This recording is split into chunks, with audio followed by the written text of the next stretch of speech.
in this video, I will be answering a question that was asked to me on Instagram. So for those of you who don't know, every 3 or 4 days, I will put up a post on Instagram allowing you guys to ask me questions about IELTS exam. And I usually respond on Instagram, but in this case, I thought it would be fun to answer the question on my YouTube channel. And here's the question. The question is from Ali Zada, undisclosed 700 undisclosed, and the question is, hi, how can I get high score in writing task? Now this is a question I get asked a lot. So in this video, I'm going to give a number of things that everybody can do to improve their IELTS writing score. So let's begin.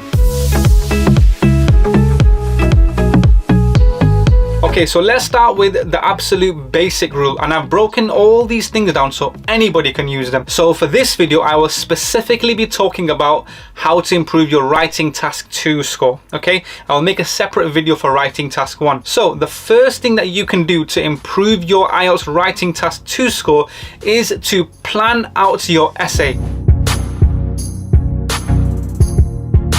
So here's what that means. Overall, you have 40 minutes to write a full essay. So out of those 40 minutes, the first 5 minutes should be spent on writing out a plan. Okay, now in your plan, you just want to make a few bullet points of what you should include in each paragraph. The next thing you should do after those 5 minutes is spend the next 30 minutes writing out your essay, and that leaves you with the final 5 minutes, and you should use those 5 minutes to proofread your essay. Now proofreading just means going back right to the start of your essay and having a read of every line just to make sure that you haven't made any mistakes.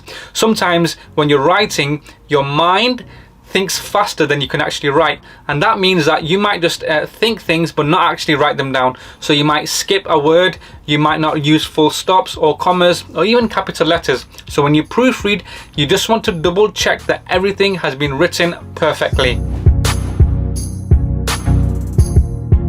Now the next thing that you can do to improve your score is to use paragraphs. Now this might sound like very basic advice, but you'll be surprised of how many essays I've marked where the candidate has not written in paragraphs.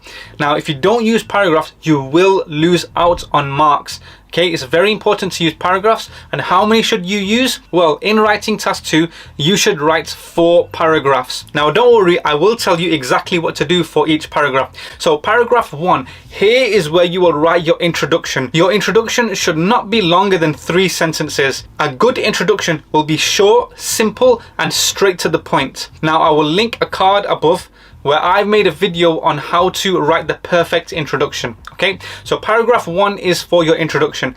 Paragraph 2 and 3, we refer to these as the body paragraphs. So as an example, if you're answering an advantages and disadvantages question, paragraph 2 will be for the advantages. Paragraph 3 will be for the disadvantages, and paragraph 4 is for the conclusion. The conclusion paragraph is similar to the introduction. Now what I mean by this, that the conclusion should also be short, simple, and straight to the point. Should be very clear. Now, if you notice, the way I've described each paragraph, it tells you that each paragraph has a clear, specific point. Paragraph 2 is only about the advantages. Paragraph 3 is only about the disadvantages.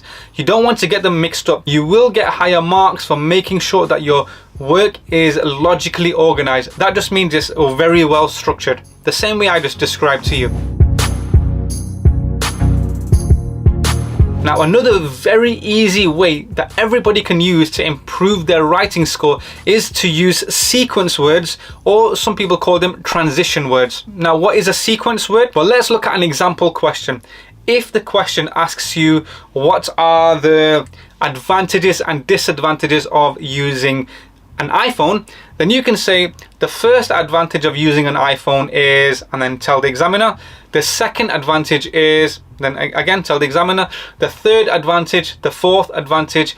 You get the idea. Okay, the only problem though with this is that these type of words can be very boring. So you want to use transition words or sequence words. So for example, you will replace the words firstly, secondly, thirdly, fourthly, fifthly with words such as furthermore, moreover, in addition, also. These words are so easy to use, so make sure you use them. They will definitely help you. So as an example, if you are writing, The first advantage of using an iPhone is that you can access the internet.